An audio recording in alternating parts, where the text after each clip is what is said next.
இயேசுவில் பிரியமான சகோதர சகோதரிகளே, இன்றைய நற்செய்தி வாசகத்தின் மூலமாக இயேசு நமக்கு நம்பிக்கையை அறிவுறுத்துகின்றார்.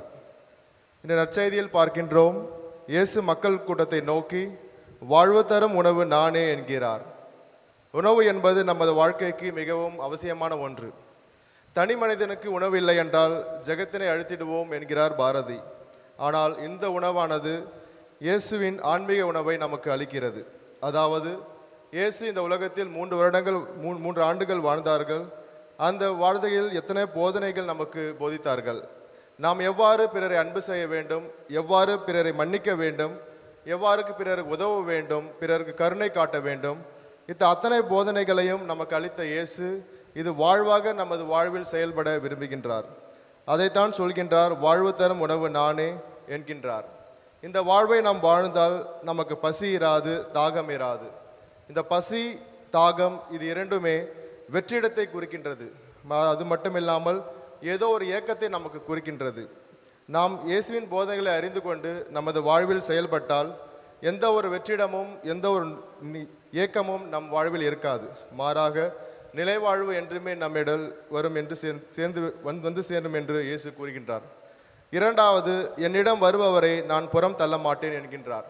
இதைத்தான் கானாவூர் திருமணத்தில் அன்னை மரியா வழியாக நாம் பார்க்கின்றோம்.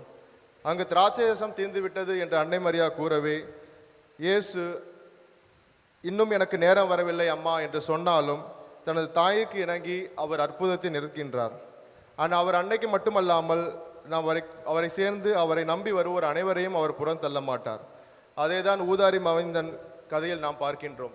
என்னதான் ஊதாரி மைந்தன் பாவம் செய்திருந்தாலும் தனது தந்தையை நோக்கி ஓடோடி சென்ற பொழுது அந்த பாவத்தை மன்னித்து தந்தை ஒரு தாயை போல அரவணைத்து ஏற்றுக்கொள்கின்றாரோ, இயேசுவும் ஆண்டவர் வழியாக வருவர் அனைவரையுமே அவர் ஏற்று நம்மை அரவணைத்து நம்மை வழிநடத்துவார்.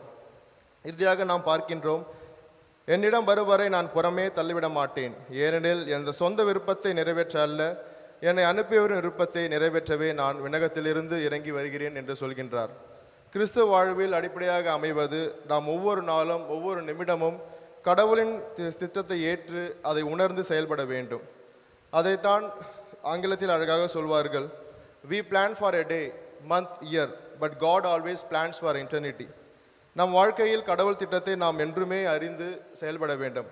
அவர் செயல்படுவதன் மூலமாக நாம் கிறிஸ்தவர்கள் என்று சொல்லி ஒரு அர்த்தத்தை ஏற்படுத்துகின்றோம். அது மட்டுமல்லாமல் நாம் அனைவரும் கடவுளின் பிள்ளை என பிறர் மக்கள் நம்மை கூற அழைக்கின்றார்கள்.